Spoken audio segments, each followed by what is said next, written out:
मराठी सिनेमामधले 2 आवाज मात्र फार भारद असते. त्यातला एक जो आवाज आहे ना तो असा करकरीत ग्रामीण राजकारणी आवाज आहे. तो तुम्हाला सगळ्यांना माहित आहे. तुम्हाला सांगायचं म्हणजे काय माहिती आहे का मंडळी, प्रत्येक माणसानं आता प्रामाणिकपणानं जगायला शिकलं पाहिजे. प्रामाणिकपणानं म्हणजे स्वतःच्या पैशांनी प्यायला शिकलं पाहिजे. आता पाणी प्यायचं का शेण खायचं तुमचं तुम्ही ठरवा. तिच्या माया असा एक खणखणीत आवाज आहे. आणि या आवाजाला समांतर अजून एक आवाज आहे, तोही तुम्हाला सगळ्यांना माहित आहे.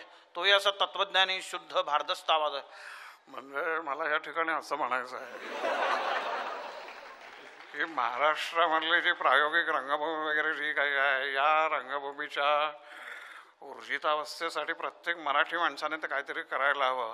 हे सगळं तुम्ही पुण्यातल्या रसिकांनी करायचं आहे हे लक्षात ठेवा. कारण माझं जे काही काम होतं ते मी अत्यंत प्रामाणिकपणे केलेलं आहे. इथून पुढचं काम तुम्ही करा, तुमच्यावर जबाबदारी सोपवतो आणि मी जातो. हा आवाज एकीकडे, रमेश फाटकरांचा आवाज एकीकडं. तिसरा डोळा म्हणून सिरियल होता, आपण चौथ्या डोळ्याने बघायचं. आरोपीशी किंवा चोराशी बोलताना भरभर बोलायचे. काल रात्री 3:30 कुठंस,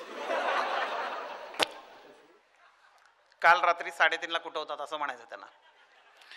काल रात्री 3:30 कुठं होतो, जो पिस्तूल खोल गेलं पिस्तूल मला सापडली. चल चल रे बाबा, कशाला ओरडतो उगीच. हा जसा आवाज असतो ना तसा कानाडी सिनेमाचा एक आवाज असतो. ज्याला कानाडी भाषा माहित नाही ना त्याला कळत नाही प्रेमानं बोलतात का भांडतायत. पण आवाज मात्र वरच्या पट्टीतले असतात.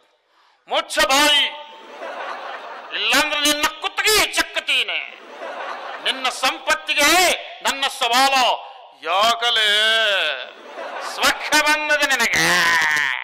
एवढा मोठा हे असल्याशिवाय सिनेमाच पूर्ण होत नाही. तुम्हाला सांगतो, तुम्ही सगळ्यांनी 55 कोटीचा देवदास बघितला असेल. मी जो देवदास बघितला तो तेलुगू मधला देवदास, ब्लॅक अँड व्हाईट कालखंडामधला. तो देवदास काय करतो, रेल्वेतनं उतरतो, टांग्यात बसतो, गावभर पारोच्या नावाने बोंबलत सुटतो. पारो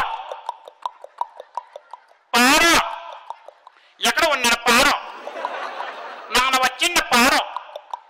असं करत करत पारोच्या घरी जातो. पारोच्या घरी गेल्याबरोबर प्रत्येक खोलीमध्ये जायचं, कावळ्यासारखी मान बाहेर काढायची आणि पारोला हाक मारायची.